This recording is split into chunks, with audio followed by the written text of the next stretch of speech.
अस्सलाम वालेकुम बच्चों। आज का हमारा topic list of chemical property of aldehyde. इससे पहले के दो वीडियो में हमने अल्डिहाइड के ही केमिकल प्रॉपर्टी को समराइज करे थे। आज भी हमें अल्डिहाइड और कीटोन के केमिकल प्रॉपर्टी को समराइज करना है। कैसे, तो आज वो हम देखेंगे। इससे पहले अगर से आपने देखा होगा तो हमने list of chemical property of aldehyde में देखा था अल्डिहाइड 3 किस्म के कीमिया खुसूसियत जाहिर करता है। पहली खुसूसियत है कलर टेस्ट ऑफ अल्डिहाइड, जिसमें हमने शिफ्ट रिएजेंट अल्डिहाइड को शिफ्ट रिएजेंट के साथ अमल दिया था, टॉलरेंस रिएजेंट के साथ अमल दिया था और फैलेंस रिएजेंट के साथ अमल दिया था। ठीक है। और वैसे कीटोन में वो अमल काय के जरिए होता है, सोडियम नाइट्रोफोसाइड के जरिए होता है। ठीक है।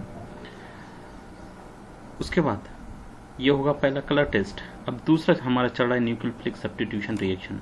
न्यूक्लियोफिलिक सब्स्टिट्यूशन रिएक्शन में हमने देखा था कि अमल कार्बन मुरक्कब के कार्बन और ऑक्सीजन के बीच में होता है, जिसमें कार्बन पॉजिटिव बारदार होता है जबकि ऑक्सीजन निगेटिव बारदार होता है। कार्बन इलेक्ट्रॉन डेफिशिएंट यानी कमी वाला सेंटर कहलाता है, जबकि ऑक्सीजन इलेक्ट्रॉन रिच सेंटर कहलाता है। और किस तरह तामुलात होते हैं वो देखे थे हमने। इस न्यूक्लियोफिलिक सब्स्टिट्यूशन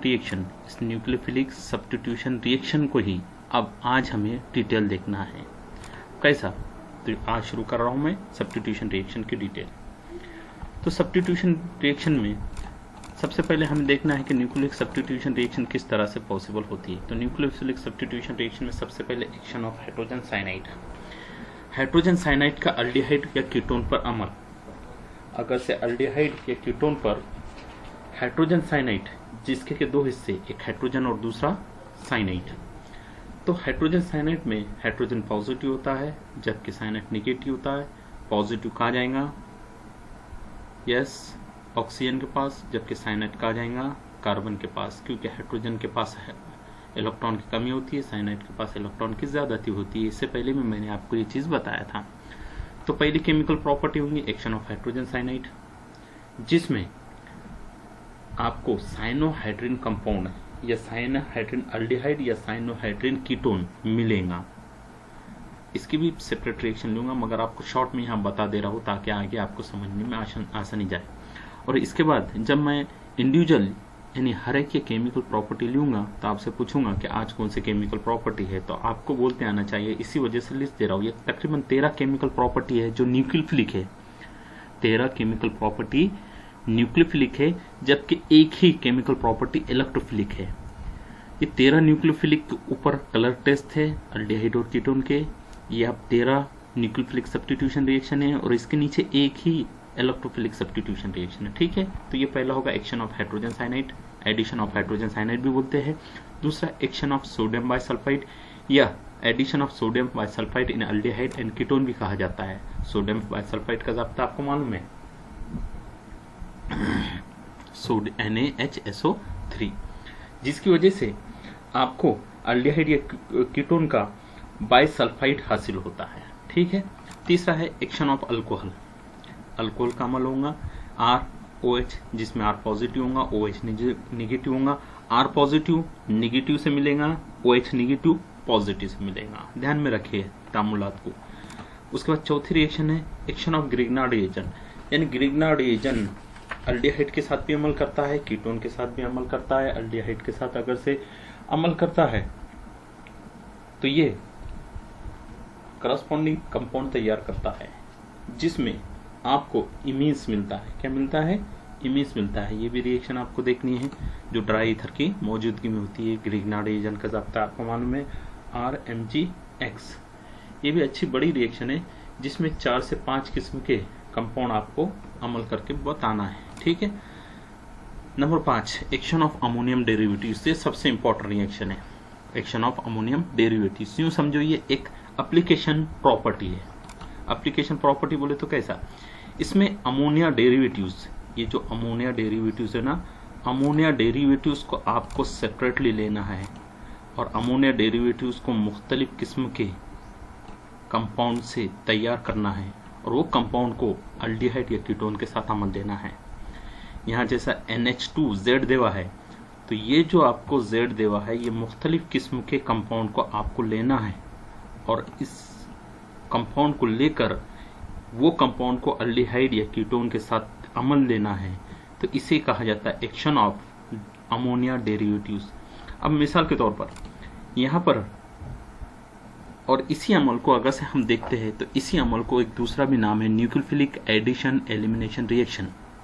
अब न्यूक्लियोफिलिक एडिशन एलिमिनेशन रिएक्शन ये क्यों कहा जा रहा है? यहाँ तक ये पहली हाइड्रोजन साइनाइड में, सोडियम बाइसल्फाइड में, अल्कोहल में, आरजीएमसी में, ये चारों रिएक्शन जो थे एडिशन रिएक्शन थे। सिर्फ कौन से रिएक्शन थे?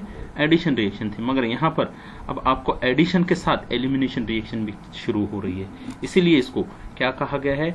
एडिशन एलिमिनेशन रिएक्शन कहा गया है। अब ये एडिशन एलिमिनेशन रिएक्शन किस तरह से होती है देखना है। यहाँ Z की कीमत आपको मुख्तलिफ रखना है। और एक चीज ध्यान में रखिए, आपको यहाँ पर ये जो NH है ये जैसा कि वैसा रहेगा। अमोनियम डेरिवेटिव्स में अमोनिया का NH2 जैसा कि वैसा होगा। जहां NH3 था ये Z था, यहाँ H की जगह आपको या Z की जगह मुख्तलिफ चीजें रखना है। कैसा वो आपको बताता हूँ। मिसाल के तौर पर अगर से आपने Z की जगह OH रखा, मिसाल के तौर पर आपने यहाँ पर ये Z की जगह पर अगर से OH रखा तो कंपाउंड क्या तैयार होगा? यस, NH2, Z की जगह OH, तो ये तैयार होता है हाइड्रोक्साइल अमाइन। क्या तैयार होता है? Hydroxyl amine.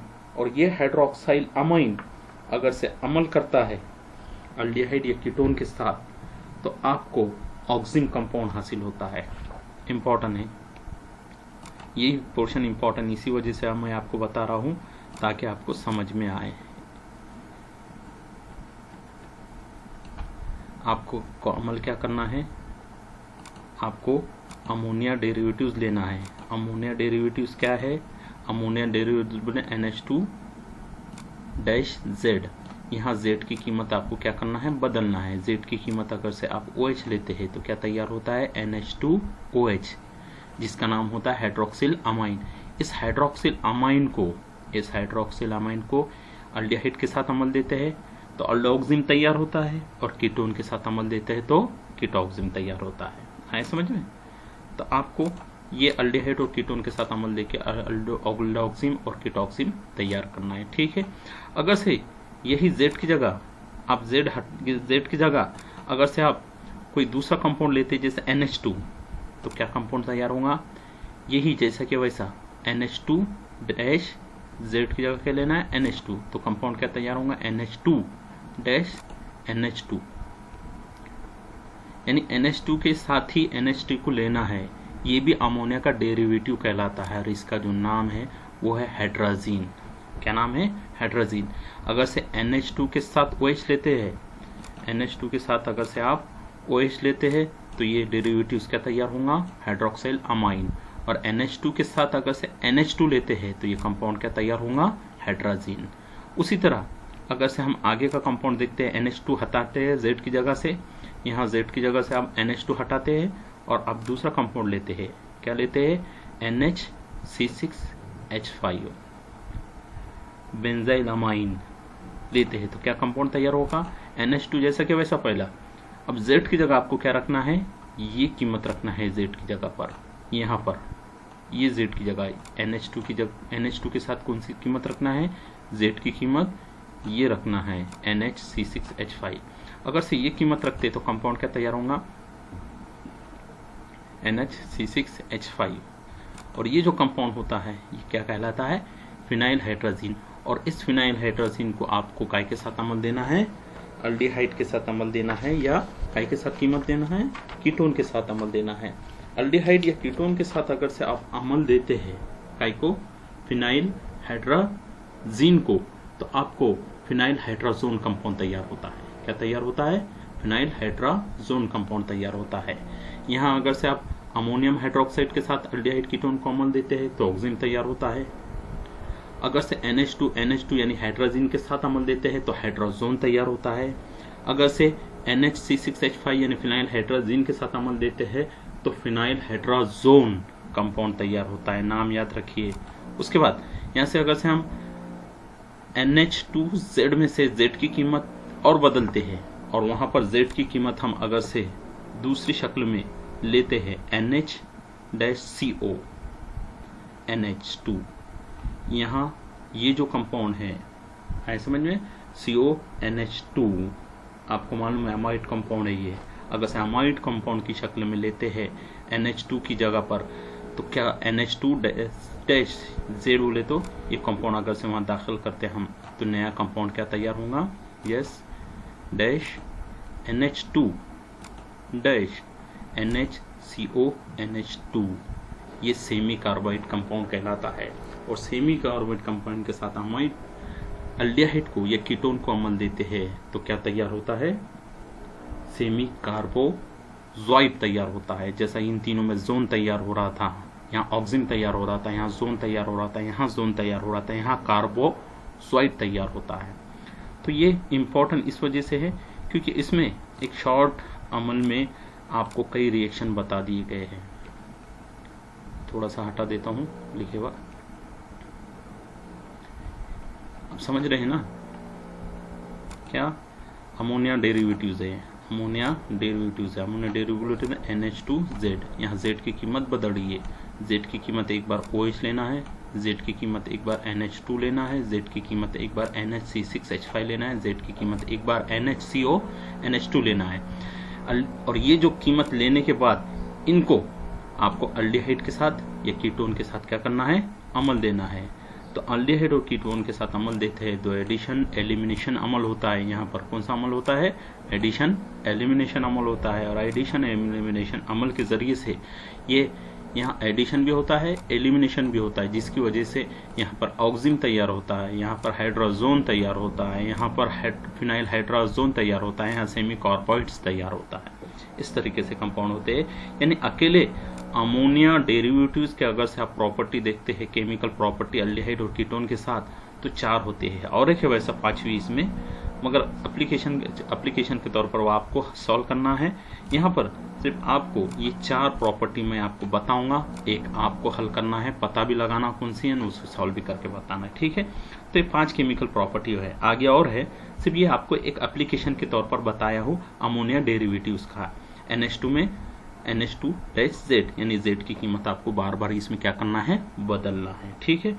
उसके बाद वीडियो की साइज थोड़ी लंबी हो रही है इसलिए थोड़ा सा शॉर्ट करने की कोशिश कर रहा हूँ, ठीक है। अब छठी प्रॉपर्टी, एक्शन ऑफ सोडियम हाइपोआयोडाइड। यहाँ पर सोडियम हाइपोआयोडाइड NaOI को अगर से अल्डिहाइड और कीटोन के साथ अमल देते हैं तो हैलोफॉर्म रिएक्शन होती है। सोडियम हाइपोआयोडाइड के साथ अल्डिहाइड या कीटोन को अमल देते हैं तो हैलोफॉर्म का अमल होता है। यहाँ स्टार कंडीशन देवी है, स्टार कंडीशन बोले तो बहुत इंपॉर्टेंट है। आपको मालूम है, आप कोई सिम लेते हैं या कोई पॉलिसी लेते हैं तो उसमें स्टार देता है, कंडीशन अप्लाई, जिसमें सारी छोटी बातें होती है, सिर्फ अपने को सिर्फ थोड़ी सी मालूमात दे देते हैं, बाकी की सारी मालूमात छुपाई हुई होती है। तो इसमें यहाँ स्टार का मतलब, यहाँ पर ये जो स्टार है, इस स्टार का मतलब क्या होगा, ये स्टार का मतलब ये होता है कि हैलोफॉर्म रिएक्शन उन अल्डिहाइड में ही होता है या उन अल्डिहाइड और कीटोन में ही पॉसिबल है जिसमें कम से कम एक मिथाइल ग्रुप मौजूद है। ये स्टार का मतलब क्या हो रहा है, ये हैलोफॉर्म रिएक्शन, हैलोफॉर्म रिएक्शन बोले तो ये रिएक्शन, हैलोफॉर्म रिएक्शन सिर्फ उन अल्डिहाइड में या उन कीटोन में होता है जिसमें कम से कम एक मिथाइल ग्रुप है, ये इस स्टार का मतलब होता है। आया समझ में। उसके बाद तो ध्यान में रखिए इसको, आगे अल्डिहाइड और कीटोन में आपको जिसमें भी मिथाइल ग्रुप, कौन से मिथाइल ग्रुप, कैसे मिथाइल ग्रुप को आपको आगे की प्रोसेस में बताऊंगा मैं जब वो सेपरेट रिएक्शन लूंगा।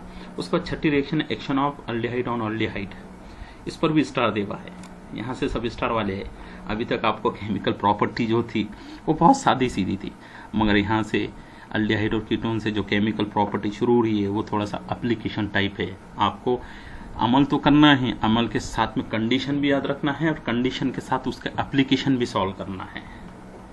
अब action of aldehyde on aldehyde क्या है, इसे अल्डोल कंडेंसेशन भी कहा जाता है, क्योंकि अल्डिहाइड का अगर से अल्डिहाइड के साथ अमल दिया जाता है तो उसमें अल्डिहाइड भी तैयार होता है और अल्कोहल भी तैयार होता है, इसलिए इसको अल्डोल, अल्डिहाइड का अल्ड और अल्कोहल का ओल लेके अल्डोल कंडेंसेशन बोलते हैं। बहुत इंपॉर्टेंट है, ये एग्जाम में पूछा जाता है अल्डोल कंडेंसेशन। ठीक है, यहाँ भी स्टार देवा है। यहाँ स्टार क्यों देवा है? क्योंकि ये सिर्फ उन अल्डोल कंडेंसेशन सिर्फ उन अल्डिहाइड और कीटोन में होता है जिसमें अल्फा हाइड्रोजन एटम होते हैं। जैसा यहाँ कंडीशन थी कि सिर्फ ये उन अल्डिहाइड और कीटोन में होता है जिसमें मिथाइल ग्रुप होते हैं, वैसी यहाँ एक कंडीशन दी हुई है क्या अल्डोल कंडेंसेशन सिर्फ उन्हीं अल्डिहाइड में और कीटोन में होता है जिसमें कम से कम एक अल्फा हाइड्रोजन एटम मौजूद होता है। अब अल्फा हाइड्रोजन एटम कैसा पहचानना है, जब ये अमल शुरू होगा मैं आपको जरूर बताऊंगा। ठीक है, उसके बाद 8वें नंबर की रिएक्शन है, इसे भी हम कौन सा अमल बोलते हैं? न्यूक्लियोफिलिक एडिशन रिडक्शन रिएक्शन ही कहते हैं। काय को? अल्डोल कंडेंसेशन को। वैसे तो यहाँ से लेकर यहाँ तक जितने भी अमल है सब एडिशन एलिमिनेशन रिएक्शन ही है। ठीक है, उसके बाद 8वां अमल है आपका action of aldehyde on other aldehyde. इसे क्रॉस अल्डोल कंडेंसेशन कहते हैं। यहाँ भी अल्डिहाइड का अमल अल्डिहाइड पर भी, मगर एक अल्डिहाइड ए होता है तो दूसरा अल्डिहाइड बी होता है, यानी एक अलग कार्बन का होता है तो दूसरा अलग कार्बन का होता है। इसलिए इसे क्रॉस दो अलग अलग अल्डिहाइडों के बीच में जो अमल होता है उसे क्रॉस अल्डोल कंडेंसेशन कहा जाता है, या action of aldehyde on other aldehyde. यहाँ एक जैसे अल्डिहाइड आप ले सकते हैं, यहाँ एक जैसे अल्डिहाइड आप ले सकते हैं, मगर यहाँ पर एक अल्डिहाइड एक्स होगा तो दूसरा अल्डिहाइड आपको कौन सा लेना है? वाई होगा। एक अगर से 5 कार्बन वाला है तो दूसरा आपको 4 कार्बन वाला लेना है, एक 2 कार्बन वाला है तो दूसरा आपको 3 कार्बन वाला लेना है, यानी दोनों अल्डिहाइड आपको कैसे लेना है? अलग अलग लेना है। तो ये हो गया 8 रिएक्शन। 8 के बाद 9वीं रिएक्शन। 9वीं रिएक्शन है आपकी कैनोजारो रिएक्शन। यहाँ भी कंडीशन अप्लाई दे हुआ है, ये सिर्फ उन अल्डिहाइड और कीटोन में होता है जिनमें सिर्फ अल्फा हाइड्रोजन जौहर मौजूद होते हैं। दूसरा इसका एक और एक एप्लीकेशन क्रॉस कैनोजारो रिएक्शन, जिसमें आपको 2 अलग अलग अल्डिहाइड सेम कंडीशन वाले लगेंगे, इसलिए इसको क्रॉस कैनोजारो रिएक्शन बोलते हैं। जबकि पहली जो रिएक्शन है उसे कैनोजारो रिएक्शन कहते हैं। दोनों में आपको अल्कोहल और नमक, तेजाब के नमक, ऐसे 2 कंपाउंड क्या मिलेंगे? तैयार मिलेंगे। ये दोनों एक ही रिएक्शन है, इसमें सेम यानी एक जैसे आप आमिल इस्तेमाल कर सकते हैं, जबकि क्रॉस कंडेंसेशन में आपको मुख्तलिफ किस्म के आमिल इस्तेमाल करना है। ठीक है, तो ये होगा कैनोजारो और क्रॉस कैनोजारो रिएक्शन। 11वां है oxidation reduction of aldehyde by nitric acid और पोटेशियम कार्बोनेट और पोटेशियम परमैंगनेट के MnO4 की भी मौजूदगी में ले सकते हैं, K2CR27 की भी मौजूदगी में ले सकते हैं और HNO3 की भी मौजूदगी में आप ले सकते हैं, जिसके नतीजे से आपको एसिडिक कंपाउंड, कौन सा कंपाउंड? एसिडिक कंपाउंड मिलता है। तो इसे कहा जाता है ऑक्सीडेशन रिएक्शन ऑफ अल्डिहाइड। ये कीटोन में भी पॉसिबल है, ऐसा नहीं कि अल्डिहाइड में है, कीटोन में पॉसिबल, मगर कुछ ही कीटोन में यहाँ भी कंडीशन अप्लाई का मसला आता है। ज्यादातर ये रिएक्शन रिडक्शन रिएक्शन भी कहलाते हैं। ज्यादातर ये रिएक्शन में आपको नाइट्रिक एसिड, पोटेशियम परमैंगनेट और पोटेशियम क्रोमेट ऐसे 3 किस्म के ऑक्सीडेशन आमिल इस्तेमाल करना है। उसके बाद सेल्मनसन रिडक्शन रिएक्शन है। ये रिडक्शन रिएक्शन ये भी अल्डिहाइड कीटोन में पॉसिबल होती है। इसकी भी खासियत होती है कि इसमें हाइड्रोजन, ऑक्सीजन की जगह आपको हाइड्रोजन जोड़ना होता है। इन दोनों रिएक्शनों में आपको ऑक्सीजन निकालना होता है और ऑक्सीजन को निकाल कर उसमें हाइड्रोजन क्या करना होता है? जोड़ना होता है। ऐसे 13 रिएक्शन, ये पूरे 13 रिएक्शन, कितने? 13 रिएक्शन सिर्फ न्यूक्लियोफिलिक सब्स्टिट्यूशन रिएक्शन है। कौन से है? Nucleophilic substitution reaction. तो 1 से लेकर 13 तक न्यूक्लियोफिलिक सब्स्टिट्यूशन रिएक्शन है। और तीसरे हिस्से में अगर से इसके बाद का तीसरा हिस्सा दिखता है तो वो है आपको इलेक्ट्रोफिलिक सब्स्टिट्यूशन रिएक्शन। पहला था आपका कलर टेस्ट, दूसरा था न्यूक्लियोफिलिक सब्स्टिट्यूशन रिएक्शन और तीसरा था इलेक्ट्रोफिलिक सब्स्टिट्यूशन रिएक्शन। तो कलर टेस्ट अल्डिहाइड कीटोन के आपको मालूम ही है। न्यूक्लियोफिलिक सब्स्टिट्यूशन रिएक्शन में आपने 13 रिएक्शन देखे। कितने रिएक्शन देखे? 13। और अब लास्ट है तीसरे नंबर पर इलेक्ट्रोफिलिक। कौन सा? Electrophilic substitution reaction. ये इलेक्ट्रोफिलिक सब्स्टिट्यूशन रिएक्शन ये सिर्फ एक होती है। अब ये एक कैसे होती है? तो इसमें इलेक्ट्रोफिलिक सब्स्टिट्यूशन रिएक्शन में बेंजाल्डिहाइड यानी एरोमेटिक बेंजाल्डिहाइड को अगर से आप मुर्तकिस नाइट्रिक एसिड के साथ अमल देते हैं तो यहाँ पर अमल के बाद एम नाइट्रोबेंजाल्डिहाइड तैयार होते हैं, जो इलेक्ट्रोफिलिक सब्स्टिट्यूशन के नतीजे से तैयार होता है। इसलिए एक ही इलेक्ट्रोफिलिक सब्स्टिट्यूशन रिएक्शन होती है। तो आपको ये पूरे जो रिएक्शन है 13 और ये 14, ऐसे 14 रिएक्शन आपको बुक में लिखना है और लिखकर सीरियल वाइज मुझे पोस्ट करना है। आपके लिए होमवर्क एक ही है होम असाइनमेंट क्या है ये मैंने आपको जितने भी बताया हूँ। अब इससे पहले आपको मैं बताता हूँ। स्लाइड नंबर 1 में आपको मालूम है, स्लाइड नंबर 1 में सबसे पहले हमने 3 किस्म के देखा था। एक कलर टेस्ट देखा था, ये लिखना है न्यूक्लियोफिलिक सब्स्टिट्यूशन रिएक्शन है और इलेक्ट्रोफिलिक सब्स्टिट्यूशन रिएक्शन है। आपको क्या करना है, केमिकल का प्रॉपर्टी को 3 हिस्सों में तकसीम किया गया है, colour test, nucleophilic substitution reaction और इलेक्ट्रोफिलिक सब्स्टिट्यूशन रिएक्शन। जिसमें कलर टेस्ट पहला लेना है। कलर टेस्ट में 4 रिएक्शन, 3 अल्डिहाइड के और 1 कीटोन की, आगे समझ में। फिर दूसरा हिस्सा लेना है nucleophilic substitution reaction. Nucleophilic substitution reaction में आपको क्या करना है, पूरे के पूरे 13 रिएक्शन आपको बताना है। वो कैसे बताना है आपको मालूम ही है, किस तरह से बताना है। इस तरह से आपको ये 8 और 8 के बाद ये पूरे 13 रिएक्शन आपको करके बताना है। और लास्ट में एक तीसरा जो बचता है वो इलेक्ट्रोफिलिक सब्स्टिट्यूशन रिएक्शन है। ऐसे 13 और 14 रिएक्शन और कलर टेस्ट पर बुक में लिखकर मुझे पोस्ट करना है। ये वीडियो लंबा बना, अगली वीडियो में आपको एक एक केमिकल प्रॉपर्टी कलर टेस्ट छोड़कर, क्योंकि कोविड-19 की वजह से कलर टेस्ट आपको नहीं है, मगर न्यूक्लियोफिलिक सब्स्टिट्यूशन रिएक्शन और इलेक्ट्रोफिलिक सब्स्टिट्यूशन रिएक्शन दोनों रिएक्शन आपको है। तो आपको न्यूक्लियोफिलिक सब्स्टिट्यूशन रिएक्शन एक एक करके बताऊंगा मैं, ठीक है।